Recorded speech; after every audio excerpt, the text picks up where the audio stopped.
ஒரு காலத்தில் பசுமை நிறைந்த மலைகளும் அமைதியான நதியும் எளிய வாழ்க்கையும் இருந்த ஒரு சிறிய இந்திய கிராமத்தில் ரமேஷ் என்ற இளைஞன் வாழ்ந்து வந்தான். அவன் பெரிய செல்வந்தன் இல்லை, பெரிய படிப்பு இல்லை, பெரிய ஆதரவு இல்லை. ஆனால் அவனிடம் இருந்தது ஒன்று மட்டும், அதுதான் உழைப்பும் நேர்மையும். அவன் தினமும் அதிகாலை எழுந்து தனது பழைய இரும்பு கோடரியை எடுத்துக்கொண்டு அவன் ஒவ்வொரு மரத்தையும் வெட்டும் போதும் மனதில் ஒரு உறுதியுடன் தான் இருந்தான். நான் நேர்மையாக உழைத்தால் ஒரு நாள் என் வாழ்க்கை நிச்சயம் மாறும் என்று. அந்த உழைப்பில் கிடைக்கும் வருமானத்தில் தனது குடும்பத்தை நடத்தி வந்தான். அந்த கோடரிதான் அவன் வாழ்க்கை, அந்த கோடரிதான் அவன் குடும்பத்தின் உணவு, அந்த கோடரிதான் அவன் எதிர்கால நம்பிக்கை. ஒரு நாள் வழக்கம் போல் கடினமாக வேலை செய்து கொண்டிருந்த போது வியர்வையால் அவன் கை நழுவி அவன் ஒரே இரும்பு கோடரி அருகில் இருந்த ஆழமான நதியில் விழுந்து விட்டது. அந்த ஒரு நொடியிலேயே அவன் வாழ்க்கை அவன் கண்முன்னே சிதறியது போல இருந்தது. இதை இழந்தால் வேலை இல்லை, வருமானம் இல்லை, குடும்பத்தின் நாளை என்ன ஆகும் என்ற பயம் அவன் மனதை முழுவதும் பிடித்து கொண்டது. அவன் நதிக்கரையில் அமர்ந்து தலையை கைகளில் வைத்துக்கொண்டு அமைதியாக அழுதான். அது சோம்பேறித்தனத்தால் வந்த கண்ணீர் அல்ல, அது பொறுப்பின் கண்ணீர், குடும்பத்தின் எதிர்காலம் பற்றிய கவலையின் கண்ணீர். அந்த உண்மையான வருத்தத்தை பார்த்து நதியிலிருந்து ஒரு தேவதை தோன்றினாள். ஏனெனில் அவன் வாழ்க்கையே நேர்மையின் மீது கட்டப்பட்ட வாழ்க்கை. தேவதை நீருக்குள் சென்று மின்னும் ஒளியுடன் ஒரு தங்கக் கோடரியை எடுத்து வந்து, இது உன்னுடையதா என்று கேட்டாள். அந்த நொடி ரமேஷின் வாழ்க்கையை மாற்றும் வாய்ப்பாக இருந்திருக்கலாம். பலர் அந்த இடத்தில் இருந்தால் இது கடவுள் கொடுத்த வாய்ப்பு என்று நினைத்து உடனே ஒத்துக்கொண்டிருப்பார்கள். ஆனால் ரமேஷ் அப்படி செய்யவில்லை. அவன் மனசாட்சி அவனிடம் உண்மைதான் உன் அடையாளம் என்று சொன்னது. அதனால் அவன் தைரியமாக இது என்னுடையது இல்லை என்று சொன்னான். தேவதை அடுத்ததாக வெள்ளிக்கோடரியை கொண்டு வந்தாள். அது கூட அவன் வாழ்க்கையை ஒரே நொடியிலே மாற்றும் அளவுக்கு மதிப்புள்ள ஒன்று. ஆனால் மீண்டும் அவன் மனம் தடுமாறவில்லை. அவன் மறுபடியும் இது கூட என்னுடையது இல்லை என்று சொன்னான். இறுதியாக அவன் பழைய சுரண்டப்பட்ட சாதாரண இரும்பு கோடரியை தேவதை கொண்டு வந்தாள். அதை பார்த்ததும் அவன் கண்களில் கண்ணீர் வந்தது. அது தங்கம் இல்லை, அது வெள்ளி இல்லை, ஆனால் அது அவன் நேர்மையான உழைப்பின் அடையாளம். ஆமா, இதுதான் என்னுடையது என்று அவன் சொன்ன அந்த ஒரு வார்த்தை தான் அவன் வாழ்க்கையின் திசையை மாற்றியது.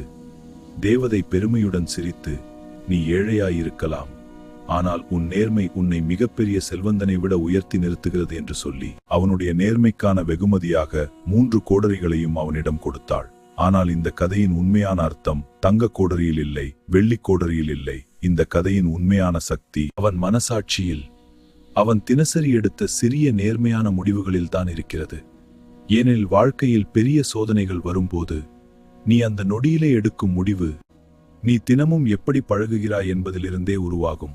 ரமேஷ் அந்த தங்க கோடரியை மறுத்தது திடீரென்று வந்த நல்ல பழக்கம் அல்ல, அது அவன் வாழ்க்கை முழுவதும் பயிற்சி செய்த நேர்மையின் விளைவு. இந்த கதையை கேட்கும் ஒவ்வொருவருக்கும் நான் சொல்ல விரும்புவது இதுதான். இந்த உலகம் எப்போதும் உனக்கு 2 வழிகளை காட்டும். ஒன்று எளிதாக, சுலபமாக, வேகமாக முன்னேறுவது போல தெரியும் வழி. இன்னொன்று மெதுவாக, கடினமாக, நேர்மையின் அடிப்படையில் கட்டப்படும் வழி.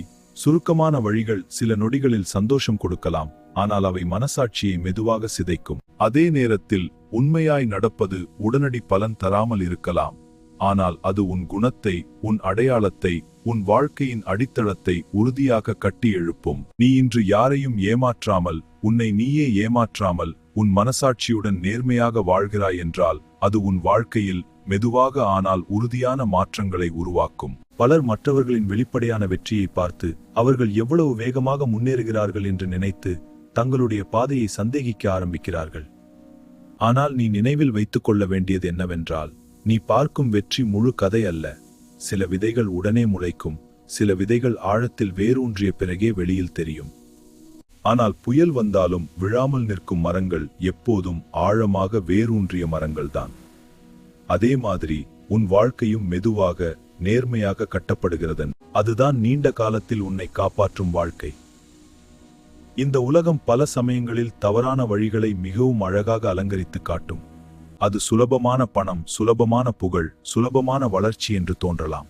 ஆனால் அந்த சுலபம் பல நேரங்களில் உன் உள்ளத்திலிருந்து அமைதியை, நிம்மதியை, தன்னம்பிக்கையை மெதுவாக பறிக்கும். அதே நேரத்தில் நேர்மையான பாதை தனிமையாய், மெதுவாக, கடினமாக தோன்றலாம். ஆனால் அந்த பாதைதான் உனக்கு இரவில் நிம்மதியான தூக்கம், கண்ணாடியில் உன்னை நேராக பார்க்கும் தைரியம், உன் குழந்தைகள் முன் தலையை உயர்த்தி நிற்கும் பெருமை ஆகியவற்றை தரும். இந்த கதையின் ஆழமான அர்த்தம் இன்னும் இங்கேதான் தொடர்கிறது. ஏனெனில் ரமேஷ் பெற்ற 3 கோடரிகள் அவனுக்கு பணத்தையும் வசதியையும் மட்டும் கொடுக்கவில்லை, அவை அவனுக்குள் இருந்த ஒரு நம்பிக்கையையும் உறுதியாக்கின. நான் நேர்மையாக இருந்தால் இந்த உலகம் ஒரு நாள் என் நேர்மையை மறக்காது என்ற நம்பிக்கை. அந்த நம்பிக்கைதான் அவனை ஒவ்வொரு நாளும் இன்னும் நேர்மையுடன் இன்னும் அதிக உழைப்புடன் வாழ வைத்தது. அவன் திடீரென்று சோம்பேறியாக மாறவில்லை, திடீரென்று அகந்தையாக மாறவில்லை. மாறாக, இப்போது என்னிடம் அதிகம் இருக்கிறது என்பதால் நான் இன்னும் அதிகமாக நல்ல மனிதனாக இருக்க வேண்டும் என்ற எண்ணமே அவன் மனதில் ஆழமாக பதிந்தது. அவனுடைய வாழ்க்கையை பார்த்து பலர் சொன்னார்கள், அதிர்ஷ்டம்தான் உனக்கு வாழ்க்கையை மாற்றிவிட்டது என்று. ஆனால் ரமேஷ் மனதுக்குள் தெரிந்த உண்மை வேறு. அதிர்ஷ்டம் அவன் வாழ்க்கையின் கதவை திறந்திருக்கலாம், ஆனால் அந்த கதவை உள்ளிருந்து தள்ளி அந்த வாழ்க்கையை கட்டியது அவனுடைய குணமும் அவனுடைய பழக்கங்களும் அவனுடைய தினசரி எடுத்த சிறிய நேர்மையான முடிவுகளும் தான்.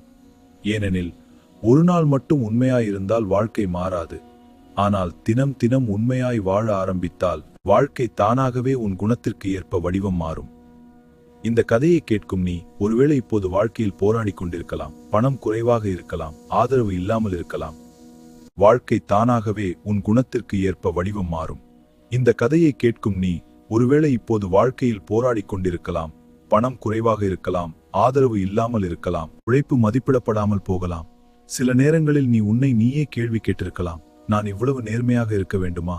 நான் கொஞ்சம் சுருக்கமான வழி எடுத்தால் என் வாழ்க்கை சீக்கிரம் மாறாதா என்று. ஆனால் இந்த கதையின் மூலம் நீ புரிந்து கொள்ள வேண்டிய மிக முக்கியமான விஷயம் என்னவென்றால், சுருக்கமான வழிகள் உன்னை ஒரு இடத்திற்கு கொண்டு செல்லலாம், ஆனால் அவை உன்னை ஒரு மனுஷனாக உயர்த்தாது. அதே நேரத்தில் நேர்மையான பாதை சில நேரங்களில் உன்னை மெதுவாக நகர்த்தலாம், ஆனால் அது உன்னை உள்ளுக்குள் வலிமையான மனுஷனாக மாற்றும்.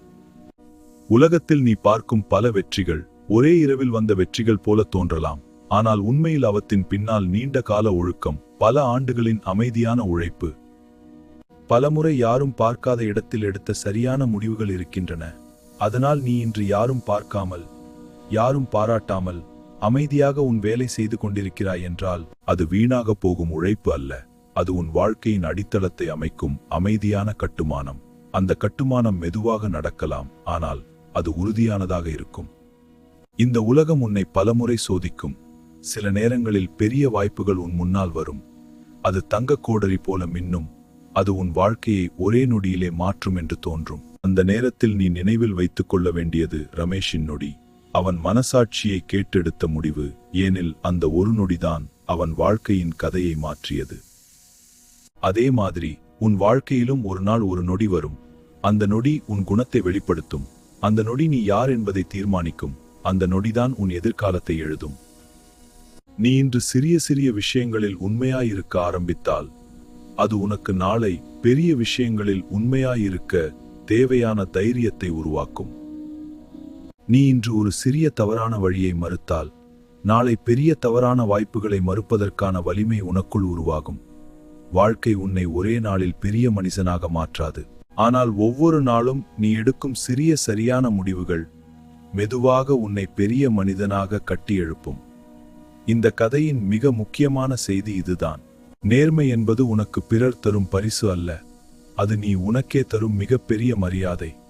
நீ உன் மனசாட்சியை விற்காமல் உன் மதிப்புகளை காப்பாற்றி வாழ்கிறாய் என்றால் உலகம் உன்னை எப்படி மதிப்பிடுகிறது என்பதை காட்டிலும் நீ உன்னை எப்படி பார்க்கிறாய் என்பதே உன் வாழ்க்கையின் உண்மையான செல்வமாக மாறும். உன் நேர்மை உன்னிடம் இருந்தால் வாழ்க்கை ஒரு நாள் நிச்சயம் உன்னை தங்கம் போல மதிக்கும்.